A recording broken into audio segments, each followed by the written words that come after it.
জীবনের তরে পড়বেন, এখন থেকে পড়েন। আমার বুঝজ্ঞান হওয়ার পর থেকে এই আয়াত যেদিন আমি জানছি ওর পর থেকে আজও পর্যন্ত, বিয়ে পর্যন্ত তো কন্টিনিউয়াসলি পড়তেছি, এরপরেও পড়ি। এই দোয়াটা কখনো ছাড়বেন না। এই যুগে সংসারে অশান্তির অন্যতম কারণ হলো সোশ্যাল মিডিয়ার অ্যাক্টিভিটিস।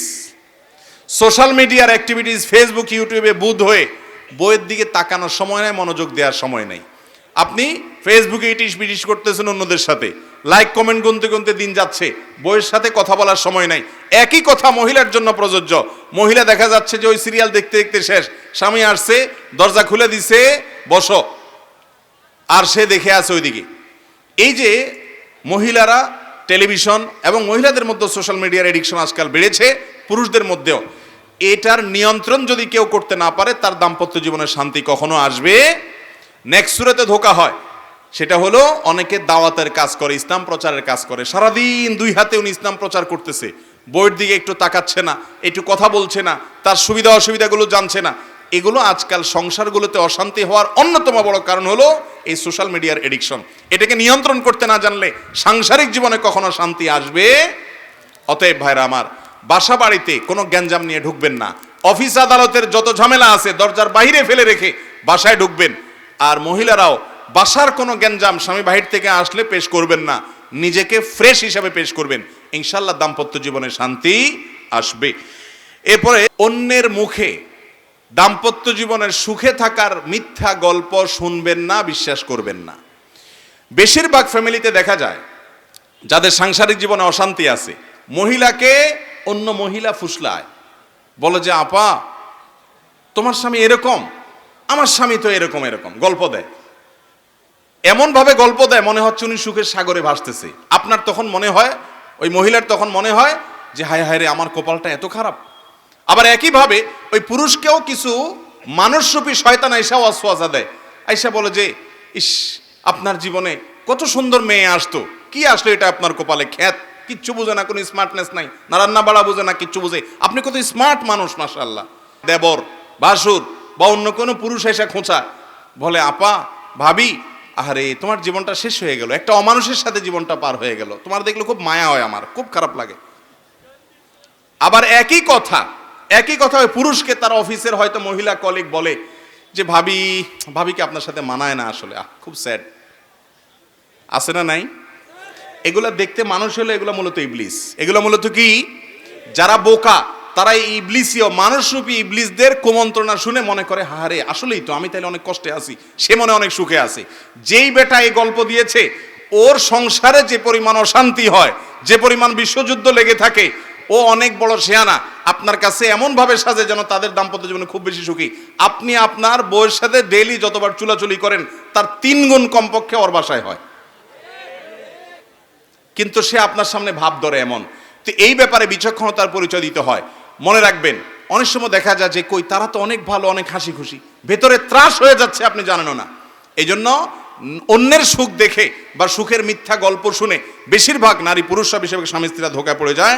এটা যেন না হয়। ক্ষমা করতে শিখতে হবে ভাই। দাম্পত্য জীবনে ক্ষমা করা ছাড়া কোনো বিকল্প, নারী পুরুষ উভয়ের ভুল হবে। দুইটা পাতিল একসাথে থাকলে টুনটান লাগবেই, সমস্যা হবেই, গ্যাঞ্জাম হবেই, কিন্তু আপনাকে ক্ষমা করা শিখতে হবে। আল্লাহ তাআলা কোরআনে কারিমে বলেছেন যে আল্লাহ তাআলা ক্ষমাশীলকে ভালোবাসেন। আল্লাহ তাআলা মানুষকে যারা ক্ষমা করে তাদেরকে পছন্দ করেন। আপনি যদি চান যে আল্লাহ আপনাকে পছন্দ করুক, আপনি তাকে ক্ষমা করা শিখতে হবে। অনেক পুরুষ আছে বলে যে না, আমার মাথা অনেক নষ্ট, মাথা অনেক গরম হয়ে গেছে, আমি এইটা কোনোভাবে ছাড় দিতে রাজি না। এগুলো যখন বলে তখন তিনি নিজেকে খুব পুরুষ পুরুষ মনে করে, আসলে এটা আদা মহিলা। আবার একইভাবে অনেক মহিলাও আছে, যখন তেড়া হয় এমন শক্ত হয় যেন তিনি দুনিয়ার কোনো কিছু ছাড় দিবেন না। এগুলো সবগুলো হলো ভুল ভাইরা আমার। দাম্পত্য জীবনে একে অন্যকে ক্ষমা করা শিখতে হয়, যে ঠিক আছে যা হয়েছে হয়েছে, আমি মাফ করে দিলাম। এই উদারতা দেখাইতে পারলে শান্তি আসবে, আর না হলে শান্তি আসবে না। আপনি নিজের ভিতরে ক্ষোভ জিয়ে রাখবেন, কষ্টটা আপনার হবে, ক্ষমা করে দিবেন, ফ্রেশ টেস্টটা আপনার আসবে ইনশাআল্লাহ। আল্লাহর কাছে দোয়া করতে হবে। কি করতে হবে ভাই? দোয়া করতে হবে। সূরা ফুরকান আয়াত নম্বর ৭৪ জীবনের তরে পড়বেন। যারা বিবাহ করেন না এখনো, যুবকরা এখন থেকে পড়েন। আমার বুঝজ্ঞান হওয়ার পর থেকে এই আয়াত যেদিন আমি জানছি ওর পর থেকে আজও পর্যন্ত, বিয়ে পর্যন্ত তো কন্টিনিউয়াসলি পড়তেছি, এরপরেও পড়ি। এই দোয়াটা কখনো ছাড়বেন না। রব্বানা হাবলানা মিন আজওয়াজিনা ওয়া যুররিয়াতিনা কুররাতা আয়ুন ওয়াজআলনা লিল মুত্তাকিনা ইমামা। আল্লাহ আমার সন্তান এবং পরিবারকে আপনি এমন বানিয়ে দেন যেন তাদের দিকে তাকালে আমার চোখ জুড়ে যায়, নয়ন জুড়িয়ে যায়, শান্তি হয়, দিলটা ভরে যায়, এরকম পরিবার আমাকে দিয়েন। এই দোয়াটা আল্লাহর কাছে করবেন এবং আল্লাহ যেন আমরা মুত্তাকিদের ইমাম হতে পারি, এই দোয়া করবেন। বেশি বেশি এই দোয়া করবেন। সাধারণভাবে স্ত্রী স্বামীর জন্য, স্বামী স্ত্রীর জন্য আল্লাহর কাছে দোয়া কবুলের সময়গুলোতে দোয়া করবেন। এর মাধ্যমে ইনশাআল্লাহ দাম্পত্য জীবনে শান্তি আসবে। সর্বশেষ, বাসা বাড়িগুলোতে আজকাল আমার ব্যক্তিগত অবজারভেশন হলো, গত 1-2 বছর পর্যন্ত আমি দেখেছি ঘরে ঘরে দুষ্ট জিন এবং জাদুগ্রস্ত মানুষের সিরিয়াল পড়ে গেছে। ঘরে ঘরে, বিশেষ করে দাম্পত্য জীবনে অশান্তি লাগানোর জন্য জাদুটা খুব কুইকলি কাজ করে। জাদু সম্পর্কে কোরআনে কারিমে আল্লাহ তাআলা যে কয়টা আয়াত নাজিল করেছেন, হারুত মারুতের, বাবিলের যে ঘটনা আল্লাহ উল্লেখ করেছেন, সেগুলোর মধ্যে মূল বিষয় যে কয়েকটা, তার প্রধান হলো, অন্যতম হলো যে দাম্পত্য জীবনে অশান্তির জন্য জাদুকে ব্যবহার করা হয়। আমাদের দেশে ঢাকা শহরে দেখবেন পিলারে পিলারে তান্ত্রিক অমুক, কামরূপ কামাখ্যা থেকে প্রশিক্ষণ প্রাপ্ত, দেখেন নাই? ফেসবুকে পোস্টগুলোতে দেখবেন কমেন্ট, আমি এরকম কমেন্ট দেখলে আগে ব্লক করি ওইটাকে, বিসমিল্লাহ পড়ি। এগুলো সবগুলো হলো এই সমাজের অনেক বড় মাপের ক্রিমিনাল।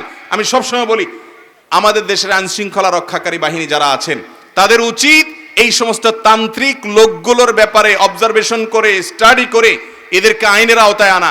ঘরে ঘরে অশান্তি সৃষ্টি করছে, জাদু এবং ব্ল্যাক ম্যাজিক করে করে সংসারে সংসারে খান খান করে দিচ্ছে, অশান্তি করে দিচ্ছে।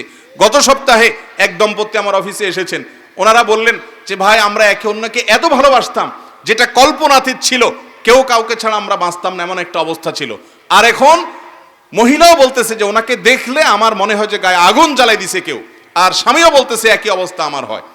এই ধরনের ঘটনা একটি নয়, আমার কাছে অহরহ আসছে যে দিনরাত পরিবর্তন হয়ে গেছে। বিশেষ করে অনেক হিংসুক শাশুড়ি আছেন, ননদ আছেন, দেবর আছেন, জাওর আছেন এবং প্রতিবেশী আছেন, এমনকি অনেক সময় আপন ভাই বেরাদারও আছে। তারা এই সমস্ত তান্ত্রিক কবিরাজের কাছে গিয়ে ব্ল্যাক ম্যাজিক করায়। এর কারণেও দাম্পত্য জীবনে অশান্তি হয়। এর হাত থেকে বাঁচার জন্য নিয়মিত সকাল সন্ধ্যার দোয়াগুলো পড়বেন। সূরা বাকারা নিয়মিত তেলাওয়াত বাসায় চালু করে রাখবেন এবং শোয়ার সময় 3 কুল পড়ে হাতে ফু দিয়ে গা মুছে তারপরে শোবেন। এগুলো সবগুলো হাদিসে শেখানো আমল। এবং বিশেষভাবে স্পেশালি আপনি সকাল সন্ধ্যার দোয়াগুলো পড়বেন। বাসা বাড়িতে কয়েকটা কাজ করবেন। বাসা যতবার ঢুকবেন বিসমিল্লাহ পড়ে ঢুকবেন, বের হবেন বিসমিল্লাহ পড়ে বের হবেন। টয়লেটে যাবেন বিসমিল্লাহ ভুলে যাবেন না। টয়লেট হলো দুষ্ট জিনের, শয়তানের আখড়া। অতএব টয়লেটের দরজা কখনো, বাসার ভিতরে টয়লেট অ্যাটাচ থাকলে খোলা রাখবেন না, দরজা বন্ধ করে রাখবেন, কোনো ছবি টাঙিয়ে রাখবেন না। এগুলো সবগুলো শয়তানের অন্যতম আখড়া হয়ে থাকে।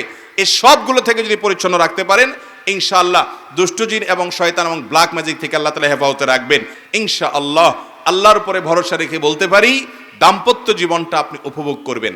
আপনার ঘরটা জীবন্ত জান্নাত হবে এবং জান্নাতি সুখ আপনি আপনার দাম্পত্য জীবনে পাবেন ইনশাআল্লাহ।